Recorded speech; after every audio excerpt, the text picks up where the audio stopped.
Where did you hear about Mr. Nangy?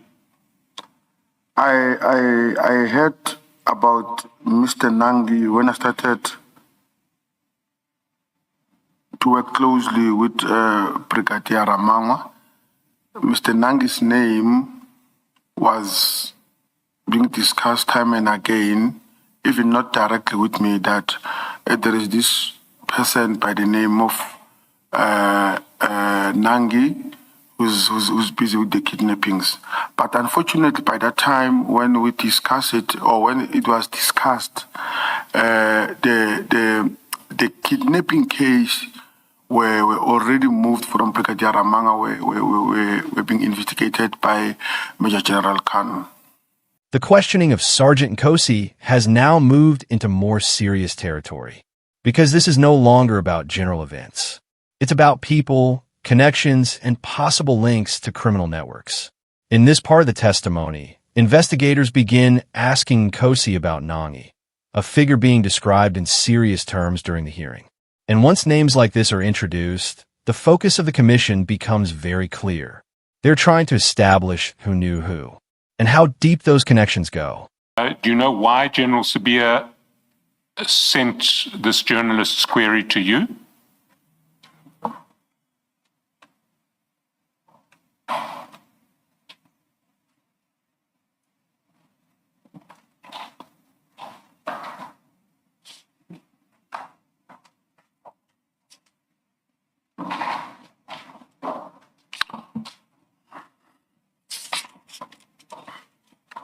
I think he wanted me to send it to Mr. Matlala.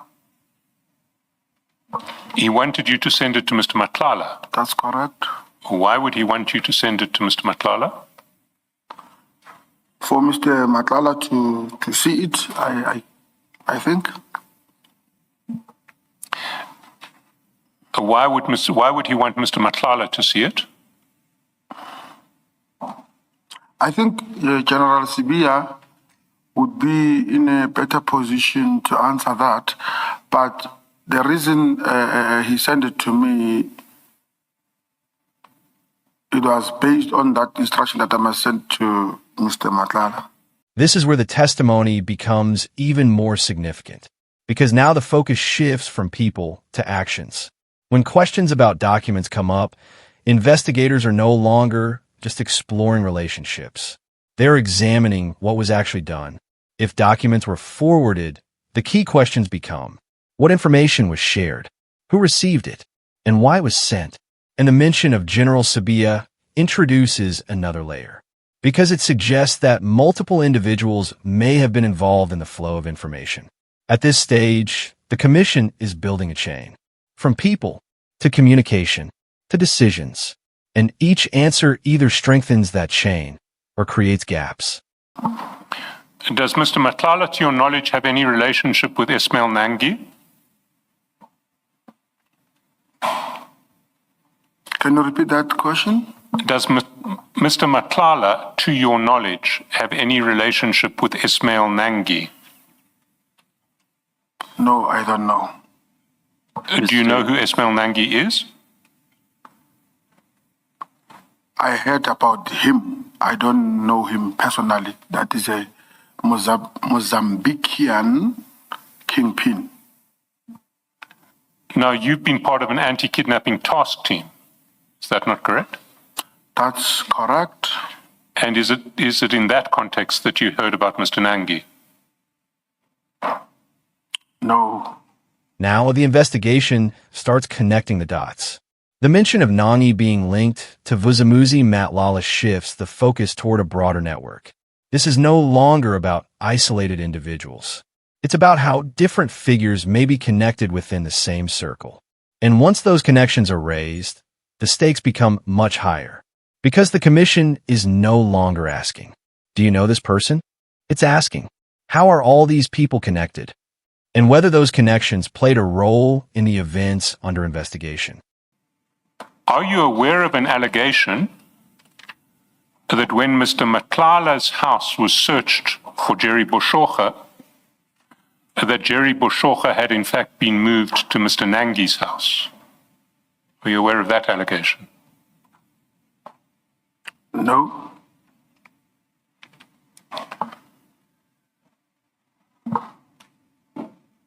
Was General Sibiya aware that there were allegations against Mr. Matlala that he was involved in kidnapping?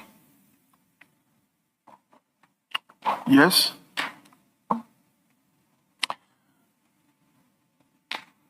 Why then would he invite you to send an inquiry about an alleged kidnapper to Mr. Matlala?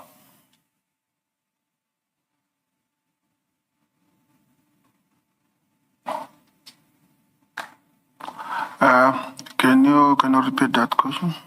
Why would he, your evidence was when General Sibiya forwarded this document inquiring about Mr. Nangy, Yes. he forwarded it to you so that you could give it to Mr. Matlala. Yes. Why would he want you to give it to Mr. Matlala if he knew that Mr. Matlala was an alleged kidnapper?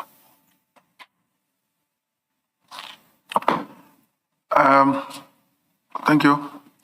I take it, even though I did not ask him then, but because of previously it was communicated between myself and General Sibiya together with Matlala that anything that he wants from Matlala or Matlala wants from him, and he can't get hold of General Sibiya, it must go via me.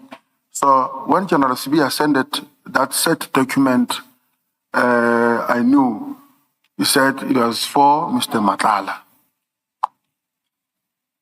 So he will be in better position to answer that in why did he send such document.